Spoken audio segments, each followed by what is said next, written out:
नमस्कार दोस्तों, मैं सृष्टि सिंह आप सभी का माइंड सर्कल पे बहुत बहुत स्वागत करती हूँ।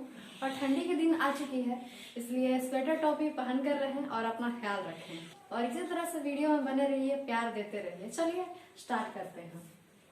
आज हम जानेंगे आपतन ताल के बारे में। इसको इंग्लिश में प्लेन ऑफ इंसिडेंस भी कहते हैं। इसके अलावा आज हम जानेंगे कि अवतल दर्पण के सामने विभिन्न दूरियों पर अगर हम किसी वस्तु को रखते हैं तो उसका प्रतिबिंब कैसा कैसा बनेगा। मतलब ये कि मान लेते हैं कि ये है अवतल दर्पण, ठीक है। अवतल दर्पण इस प्रकार का होता है और देखिए ना, यहाँ ये देखिए, ये अवतल दर्पण है। ये देखिए, मैंने ये सारी चीजें आपको पिछले वीडियो में ही बता दी थी। ये जो P है इसको हिंदी में ध्रुव कहते हैं। ये जो F है इसको हम कहते हैं मुख्य फोकस, और ये जो C लिखा हुआ है इसको हम कहते हैं वक्रता केंद्र, और ये जो स्ट्रेट लाइन है बड़ी सी इसको हम कहते हैं प्रधान अक्ष या फिर प्रिंसिपल एक्सिस, ठीक। तो क्या कहा जा रहा है ना कि अवतल दर्पण है और अलग अलग दूरियों पर, मतलब ये है कि कभी हम P पर वस्तु को रख दें या फिर P और F के बीच में वस्तु को रख दें, या फिर F पर वस्तु को रख दें, F और C के बीच में वस्तु को रख दें, या फिर C और अनंत के बीच में वस्तु को रख दें, या फिर अनंत पर वस्तु को रख दें, तो प्रतिबिंब कैसा बनेगा, ठीक है। यही बात कही गई है। तो चलिए देखते हैं। और इसके अलावा आज हम एक चार्ट भी याद करेंगे। घबराना नहीं है। ओहो, फिर चार्ट याद करना पड़ेगा, इतना सारा कॉलम रहता है, एकदम याद हो जाएगा, हम उसकी गारंटी लेते हैं। बस ये सारी चीजों को ना आपको ध्यान से देखना और समझना है। वीडियो पर फोकस करिएगा, आलिया भट्ट का डांस बाद में देखिएगा। तो इसमें पहली कंडीशन है कि जब वस्तु अवतल दर्पण के फोकस और ध्रुव के बीच में हो, मतलब ये है फोकस और ये है ध्रुव और ये है फोकस, तो इन दोनों के बीच में वस्तु को रखने की बात की जा रही है। तो यहाँ हमने एक वस्तु को रख दिया। आप देखिए, शुरू बार जब ये चीज पढ़िएगा तो बहुत सारा मतलब मन में डाउट रहता है, जैसे कि वस्तु कह रहा है सेंटेंस में, तो हम क्यों ना एक वस्तु को बना दें, लाइक एक लोटा रख दे, या फिर एक डॉल को रख दें, या फिर कुछ भी ऐसे रख दें। तो उतना हमारे पास टाइम नहीं है कि हम चित्र बनाते रहें। अब हम 10th क्लास में पढ़ रहे हैं, छोटे बच्चे नहीं हैं, इसलिए वस्तु को इस प्रकार से यहाँ पर दर्शा दिया जाता है। और हाँ, एक चीज मैं आपको बता दूं कि मैंने पिछले वीडियो में बताया था कि किरणें किस तरह से जाएंगी तो किस तरह से परावर्तित होंगी। मतलब ये है कि अगर इस प्रकार से जाएंगी तो इस प्रकार से परावर्तित होती हैं, अगर यहाँ से जाती हैं तो कुछ इस प्रकार से परावर्तित होती हैं, P पर जाती हैं तो जितना डिग्री का कोण बनाते हुए आती हैं उतना ही डिग्री का कोण बनाते हुए जाती हैं। अगर C से कोई किरण गुजरती है तो उसी पथ पर फिर वापस लौट जाती है। ये सारी चीजें मैंने आपको बता दी थी, और अगर अभी तक आपने उस वीडियो को नहीं देखा है तो पहले उसको देख लें, क्योंकि अगर उसको देखे बिना आप इस वीडियो को देख रहे हैं तो आपको आई थिंक कि कुछ भी समझ में नहीं आएगा। ये वही वाली बात हो जाएगी। देखिए, जब एक एक करके आप सीढ़ी चढ़ते हैं ना तो सीढ़ी चढ़ना आसान होता है, लेकिन एक ही तोड़ी छोड़ के 4 सीढ़ी चढ़ जाएंगे तो गिरवे न करिएगा। एक एक करके सीढ़ी को चढ़िए, आप आसानी से हर चीज को समझ जाएंगे। देखिए, अब ये जो प्रकाश की किरणें होती है ना, तो मन में आपके डाउट होगा कि आखिर ये प्रकाश की किरणें आ कहां से रही हैं और हम इन्हीं किरणों को क्यों ले रहे हैं। इसके जगह पर 4-5 किरणें भी तो ले सकते हैं। नॉर्मली जब हम किसी वस्तु से प्रतिबिंब को देखते हैं बना करके कहाँ इसका प्रतिबिंब बनेगा, तो हम 2 ही किरणों को लेते हैं। लेकिन ये जो किरणें आती हैं, मान लीजिए कि यहाँ पर सूर्य को यहाँ पर मैंने ला दिया, या फिर इसके अलावा चंदा मामा जो है हमारे उनको यहाँ पर ला दिया, या फिर कोई कैंडल जला दिया, फिर आग लगा दी, जिससे बस समझ लीजिए कि कहीं से प्रकाश की किरणें आ रही हैं, मतलब किसी लाइट सोर्स से। ओके, लेकिन लाइट सोर्स से तो बहुत सारी किरणें निकलेंगी। जैसे अगर हम एक कैंडल को जलाते हैं, यानी कि एक मोमबत्ती को एक कमरे में जला देते हैं, चारों दिशाओं में रोशनी हो जाती है। लेकिन अगर हम इतनी सारी किरणों को लेंगे जितनी की कैंडल से निकल रही हैं, तो ये सब क्या हो जाएगा, घिसबिज हो जाएगा और समझ में नहीं आएगा। लेकिन हमें तो समझना है, तो इसलिए आसान तरीके से समझने के लिए हम सिर्फ 2 ही किरणों को लेते हैं। अब देखिए, कहा गया है कि P और F के बीच में वस्तु को रखना है फोकस और ध्रुव के बीच में, तो हमने वस्तु को यहाँ पर रख दिया। वस्तु का नाम है ए बी, ठीक है। अब हम यहाँ से दो किरणों को पास करेंगे। एक तो मैंने पिछले वीडियो में बताया था कि हम समानांतर ले जा सकते हैं किसी किरण को, तो समानांतर ले जाते हैं तो उसका परावर्तन कुछ इस प्रकार से होता है। तो एक किरण को हम पैरेलल ले जाएंगे प्रिंसिपल एक्सिस के, तो परावर्तन के बाद वो फोकस से होकर गुजरेगी। ये देख सकते हैं यहाँ इस प्रकार से गई और इस प्रकार से टकराकर वापस आई, ठीक। अब एक किरण को हम वक्रता केंद्र से ले जाएंगे।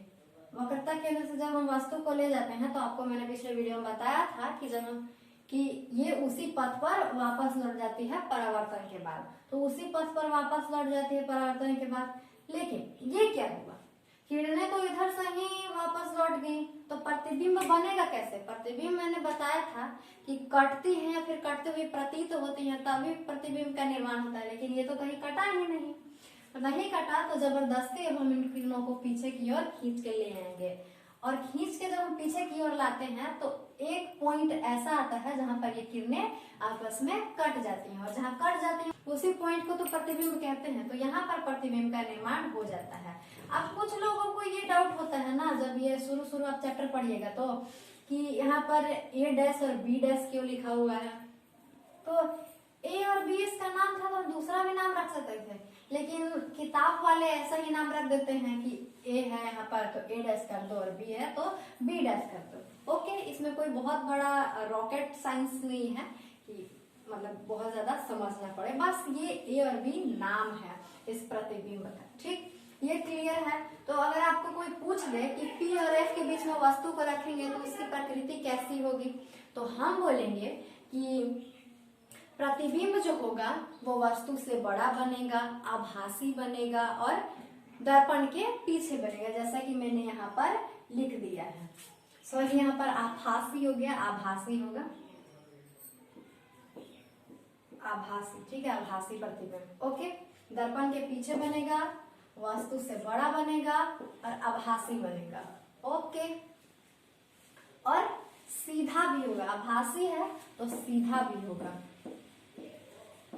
सीधा, जब भी प्रतिबिंब आभासी रहे तो समझ लीजिए कि सीधा रहेगा वस्तु की अपेक्षा, मतलब वस्तु इस प्रकार है तो प्रतिबिंब भी इस प्रकार ही होगा। लेकिन जैसे ही वास्तविक का नाम है तो समझ लीजिए कि प्रतिबिंब जो है वो उल्टा बनेगा, मतलब अगर वस्तु इस प्रकार से है तो प्रतिबिंब इस प्रकार से बनेगा। ओके, अब देखते हैं दूसरी कंडीशन को। दूसरी कंडीशन है कि जब वस्तु को अवतल दर्पण के फोकस पर रखें, जब वस्तु अवतल दर्पण के फोकस पर हो, तो देखिए मैंने वस्तु को फोकस पर रख दिया, ये देख सकते हैं। तो उसी प्रकार से हम करेंगे, एक किरण को पैरेलल ले जाएंगे तो पैरेलल ले जाएंगे तो ये किरण इस प्रकार से फोकस से होकर गुजरेगी। एक सी से ले जाएंगे तो उसी पथ पर वापस लौट जाएगी, तो ये तो कटी ही नहीं है ना, कटेगी, बिल्कुल कटेगी। दरअसल ये किरणें बहुत दूर जाके कटेंगी और इसको कहते हैं, जब बहुत ज्यादा दूर जाकर कटती है ना तो इसको कहते हैं अनंत पर कटना, ठीक है। ये एक समय ऐसा आएगा कि ये किरणें आपस में एक दूसरे को काट देंगी, तो उसको हम क्या कहेंगे कि प्रतिबिंब अनंत पर बनेगा और वस्तु से बहुत ज्यादा बड़ा बनता है। देखिए ना, अगर मान लेते हैं कि ये दोनों आपस में कट जाती हैं तो यहाँ से भी अगर हम प्रतिबिंब को इस प्रकार से बनाते हैं तो इतना बड़ा बन रहा है, वस्तु की अपेक्षा तो बड़ा होगा ही। तो सोचिए, वो तो अनंत पर कट रहे हैं तो और ज्यादा बड़ा बनेगा, तो हम कहेंगे कि वस्तु से बहुत बड़ा और वास्तविक प्रतिबिंब। और वास्तविक प्रतिबिंब है तो यानी कि उल्टा बनेगा, क्या, उल्टा, ठीक है। अब देखिए सिचुएशन नंबर 3 को देखते हैं। जब वस्तु को फोकस और वक्रता केंद्र के बीच में रखा जाए, यानी कि एफ और सी के बीच में, ठीक। अब देखिए एफ यहाँ है और सी यहाँ है, इसके बीच में हमने वस्तु को रख दिया, ठीक है। और उसी प्रकार से एक समानांतर किरण को हम ले जाते हैं तो ये फोकस से होकर गुजरती है, एक को हम सी से ले जाते हैं। तो आपको वीडियो में नजर नहीं आ रहा होगा, लेकिन ये कुछ दूरी पर जाकर कट जाते हैं, ठीक है। पिछली वाली कंडीशन की तरह नहीं होगी कि बहुत ज्यादा दूर कटेंगी, ये कट जाती हैं थोड़ी दूर पर जाकर। तो इसको हम क्या कहेंगे, मान लेते हैं कि आप यूं पैदल जा रहे हैं टुक टुक टुक टुक चल के, और बीच में एक आंसर आपको मिल जाते हैं। और उन्होंने पूछ लिया, चलो बताओ, जब हम F और C के बीच में किसी वस्तु को रख देते हैं तो उसका प्रतिबिंब कैसा बनेगा? बहुत तेज बनते हो ना, बताओ जरा। तो आप उसी समय एकदम झट से जवाब दे दीजिएगा कि यह जो प्रतिबिंब है वास्तविक बनेगा, उल्टा बनेगा तथा वस्तु से बड़ा बनेगा और उनका मुंह वहीं पर बन जाएगा। अब कंडीशन नंबर 4 देखते हैं, ठीक है? चलिए देखिए, इधर हमने F और C के बीच में तो वस्तु को रख लिया था। अब बारी है C पर रखने की। तो हम C पर जब वस्तु को रखते हैं तो एक तो पैरेलल लेके जाएंगे किरण, ठीक है? पैरेलल लेके जाते हैं तो फोकस से होकर गुजरती है, आप देख सकते हैं पिक्चर में। और एक को हम फोकस से ले जाते हैं, ठीक है? फोकस से लेके जाएंगे तो पैरेलल हो जाएगी। ये मैंने आपको पिछले वीडियो में बहुत ही अच्छे तरीके से समझा दिया था। तो ये जो प्रतिबिंब बनेगा ना, ये C पर ही बनेगा और एकदम वस्तु के बराबर बनेगा और वास्तविक बनेगा, और वास्तविक है तो उल्टा भी बनेगा। तो हम इसको कह सकते हैं कि यह जो प्रतिबिंब है वक्रता केंद्र पर वास्तविक, उल्टा तथा वस्तु के बराबर बनेगा। ओके, अब देखिए कंडीशन नंबर 5 को देखते हैं। जब वस्तु अनंत और वक्रता केंद्र के बीच हो। समझ में आ रही है बात? मैंने बोला कि यहाँ पर C है और इधर अनंत है, तो अनंत और C के बीच में यहाँ पर वस्तु को रखा गया है। अगर यहाँ पर रखेंगे तो वस्तु का प्रतिबिंब कैसा बनेगा? तो चलिए बनाकर देखते हैं। यहाँ पर हमने वस्तु को रखा और एक पैरेलल किरण को लेकर जाते हैं, फोकस से होकर गुजरती है परावर्तन के बाद, और एक को हम C से ले जाते हैं। तो C पर जब हम किरण को ले जाते हैं तो उसी पथ पर वो वापस लौट जाती है, देख सकते हैं यहाँ से जा रही है और ये टकराकर वापस लौट रही है। तो ये बीच में कट जाती है और जहाँ कट जाती है प्रतिबिंब का निर्माण हो जाता है। देख सकते हैं कि प्रतिबिंब जो है वो वस्तु की अपेक्षा काफी छोटी है। तो इसको हम कहेंगे कि यह प्रतिबिंब वक्रता केंद्र और मुख्य फोकस के बीच में बनेगी और यह वास्तविक, उल्टा तथा वस्तु की अपेक्षा छोटी होगी। ओके, 2 और कंडीशंस बच रही हैं। एक P पर जब हम वस्तु को रखेंगे और एक जब हम अनंत पर वस्तु को रखेंगे। तो पहले अनंत को समझते हैं, उसके बाद मैं P के बारे में भी आपको बताती हूँ। अब हम लोगों को तो अनंत पर वस्तु को रखना है, तो ऐसा तो नहीं है कि किसी को रॉकेट में बांध दें और उसको अंतरिक्ष में भेजें और बोले कि जाओ अनंत पर रखकर इस वस्तु को वापस आना, हम लोग यहाँ से प्रतिबिंब बनाकर देखेंगे। ऐसा कभी पॉसिबल है? नहीं है। तो अब हमें क्या करना होगा? जुगाड़ क्या है कि अब हम अनंत की ही किसी चीज को एग्जाम्पल में लेंगे। तो अनंत में क्या है? अनंत पर हम मान लेते हैं कि सूर्य और चंद्रमा है, ठीक है? और सूर्य और चंद्रमा से जो रे निकलती हैं, प्रकाश की किरणें निकलती हैं, वो सीधी रेखा में आती है, मतलब यूं इस प्रकार से सीधी आती है, इस प्रकार से। ये अगर सूर्य है तो इस प्रकार से इससे किरणें निकलती हैं, तो ये तो सीधी ही है, इस प्रकार से तो है नहीं। वो तो हम लोग बचपन में कार्टून में बनाया करते थे, वो नहीं है। किरणें इस प्रकार से आती हैं। और आपको बता दूं कि मैंने पिछले वीडियो में ही बताया था कि जब किरणें समानांतर आ रही हो, सीधी आ रही हो, तो दर्पण से परावर्तन के बाद अगर हम इस तरह से यहाँ पर मिरर लगा दें, कोई अवतल दर्पण रख दें, तो वो फोकस से होकर गुजरेंगे।